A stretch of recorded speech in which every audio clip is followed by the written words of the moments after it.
All right. So, let's talk weapons of war.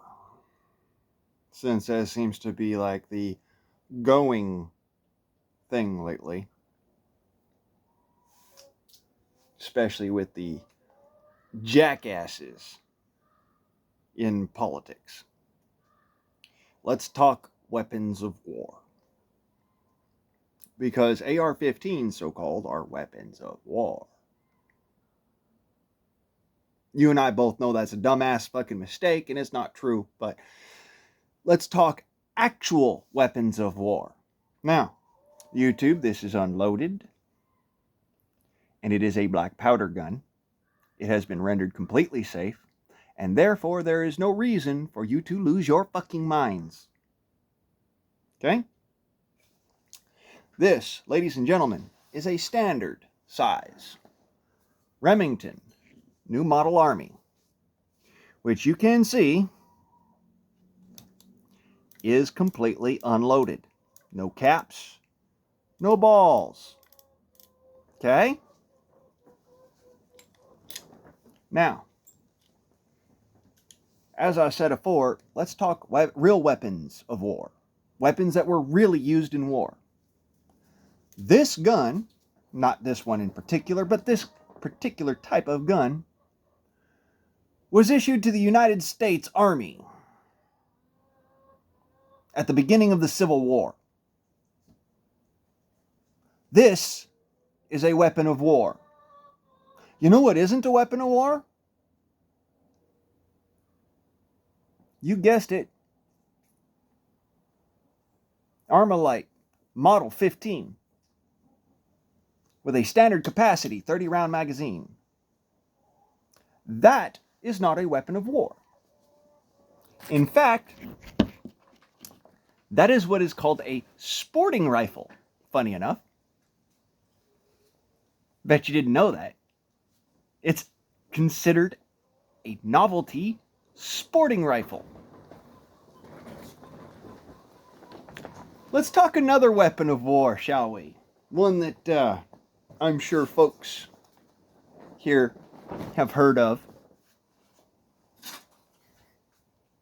Hammer!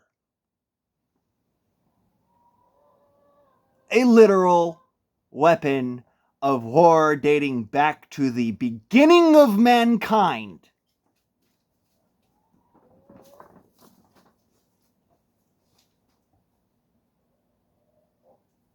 Are we regulating hammers?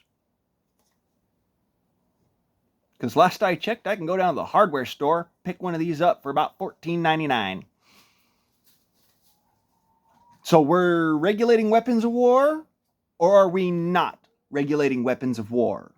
Are we legislating weapons of war? Or are we not legislating weapons of war? Because you can't have it both ways. Plain and simple,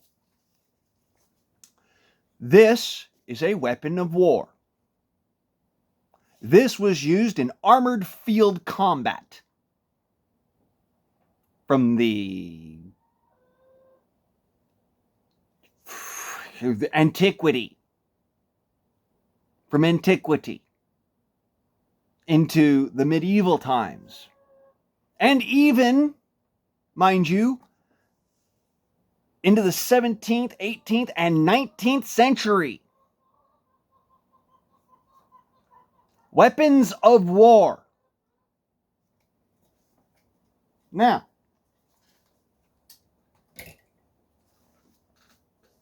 you know what else is a weapon of war? Don't know if you knew this. I really don't. What you're watching right now, that was a weapon of war. Whether it's the television, or the cell phone, or the laptop computer, all of these were designed as weapons of war. Now, I'm sure you're getting a little bit leery about that because you're like, oh, there's no way that could be used in war. What was the minister of propaganda, what was his name?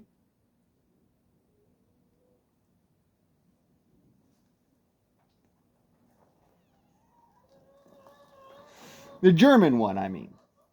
Not the American one. The German one. What was his name?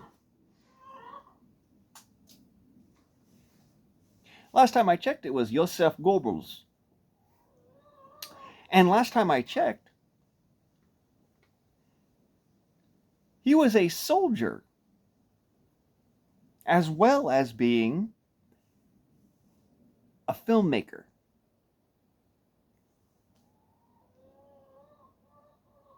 Propaganda is a weapon of war.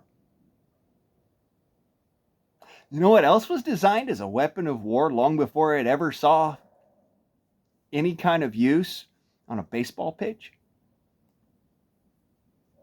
I'm wearing one. You got that right. The simple ball cap was designed as a weapon of war for the sharpshooter.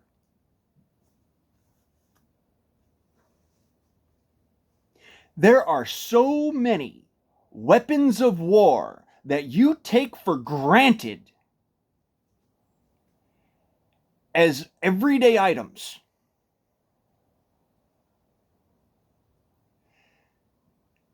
That to feed into this horse shit that an AR-15 is a weapon of war shows me that you are completely incompetent in all respects and manner. I'll even show you a weapon of war that everybody would turn around and say is an essential part of life.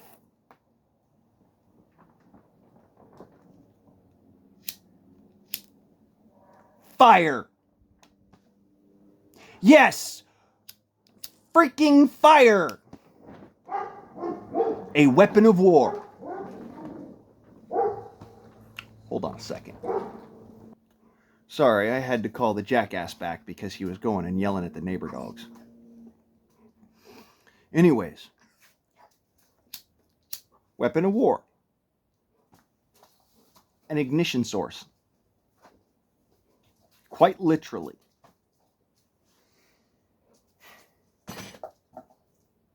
A real weapon of war.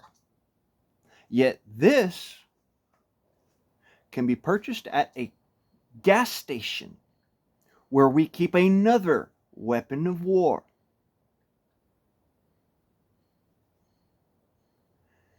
Which this, combined with that, becomes extremely dangerous. And until recently was a kind of unusual weapon. Unusual in air quotes because it was often used in war.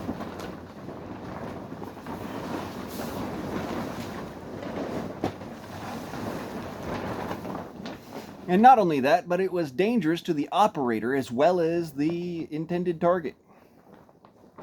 So,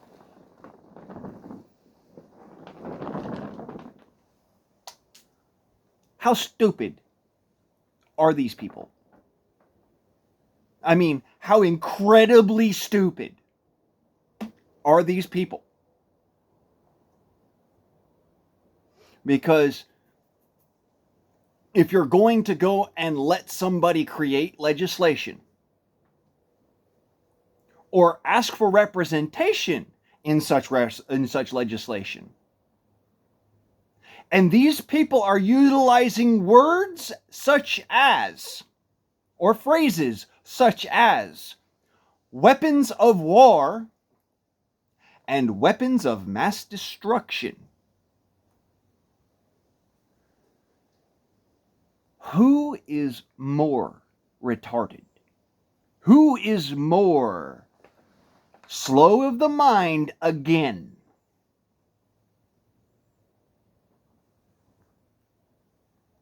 The reason why I ask this is because you have to look inside yourselves to figure this out. Do you go and ask somebody for permission? Or like me, for instance, this is my birthday present to myself. Like I said, unloaded. Okay, I just got it today. Do you ask for forgiveness if you ever have to utilize it?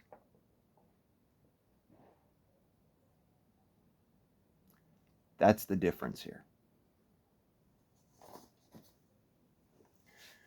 Your weapons of war argument is asinine.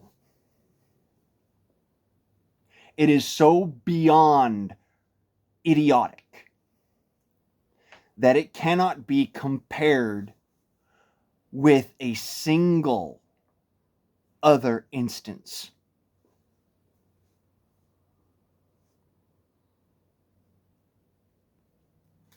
Matter of fact, falling for the scratch and sniff sticker at the bottom of the pool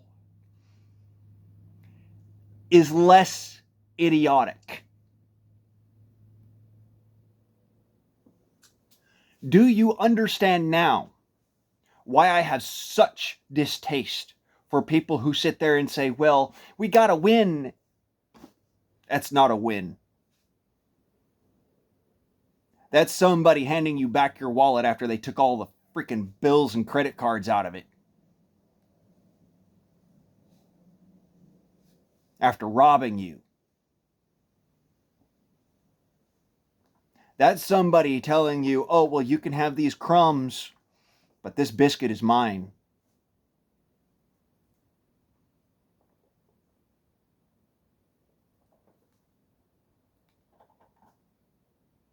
Do you understand how insulting this is to an American? To sit there and see people literally go and say, that's all right. Yeah. Yeah, it's for common sense. It's common sense gun control. It's for safety. To quote another long-haired, self-taught scientist of great renown, those who would go and give up their liberty for a little promise of safety or security deserve neither.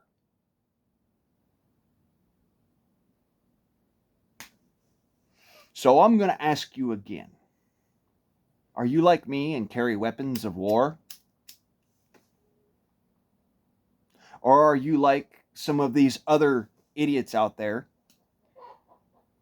that carry around sporterized hunting rifles, calling them weapons of war? Because there is a massive difference.